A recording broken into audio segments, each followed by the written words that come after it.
Christmas, a holiday that we have spun from sugar plums and annual television specials, cannot exist without the dark edges where imagination thrives.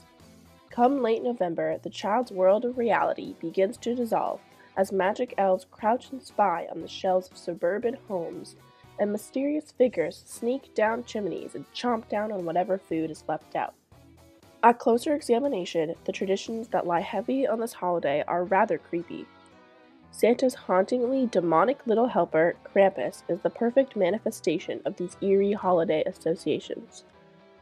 So, who exactly is this horrifying Christmas demon?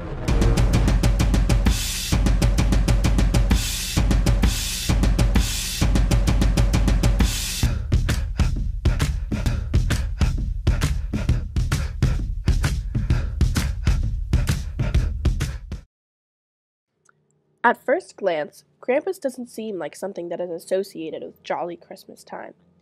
His dark, hairy body, cloven hooves, and horns similar to that of a goat result in people commonly referring to him as a half-goat, half-demon.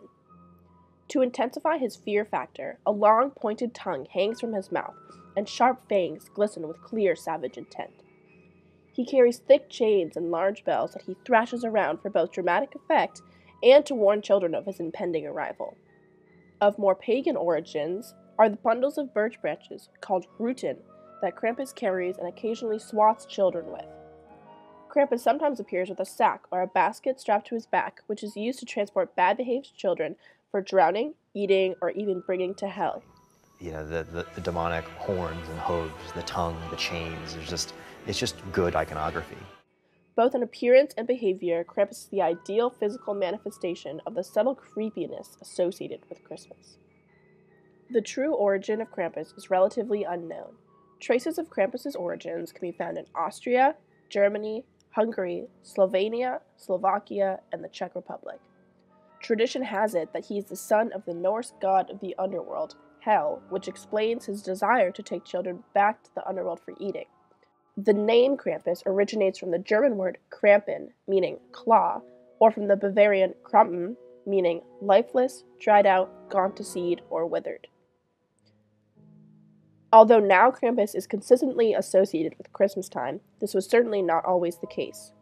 He started off as a typical monstrous figure originating from Austrian and Norse folklore. During the 12th century, however, the Catholic Church attempted to banish Krampus' recognition because of his resemblance to the devil. After the Church's attempts to destroy the Krampus legend failed, and the popularization of Krampus as a result of Christian disapproval, the demon ironically became associated with Christianity, and Krampus was tied into Christmas celebrations and paired with Saint Nicholas. Krampus, as the partner of Saint Nicholas, provides the perfect contrast of motives between the two. The more evil Krampus appears, the more holy Saint Nicholas appears. He is Saint Nicholas's assistant, meaning, we look at the flip side, sort of the dialectic approach. Saint Nicholas comes with praise and presents and wisdom. And Krampus? Krampus with a stick, a bag, and he threatens you with... Krampusnacht, the night where Krampus, alongside Saint Nicholas, travels around throughout the villages, takes place December 6th and 7th. Tradition dictates that Krampus joined St. Nicholas on his treks the night before St. Nicholas's feast. While St. Nicholas would reward the good children with gifts and treats, Krampus would punish the bad. In some cases, he would leave coal or birch branches in the boots the children left out, but other darker tales tell of ill-behaved children being stuffed into his sack to be carried away to hell. Along with serving as a contrasting figure to St. Nicholas, Krampus's evil actions are largely based on the purpose to better children's behavior. In traditional Eastern European society, where discipline was typically much stricter than in other parts of the world, parents admired the effect that Krampus had on the behavior of their children and thus further embraced his presence. Although initially starting as a terrifying beast, Krampus continues to decrease in fright factor, showing how our culture is becoming increasingly more tolerable towards horror and monsters.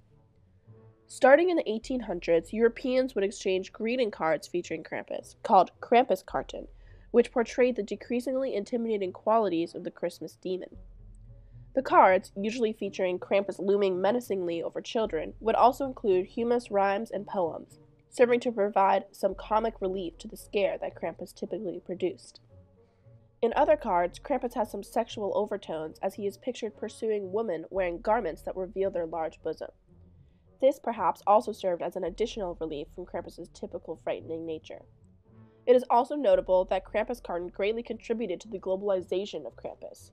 As these postcards were sent outside of Eastern Europe, Western society was introduced to more timid versions of this legendary Christmas devil, and Krampus became increasingly modernized and celebrated all over the world.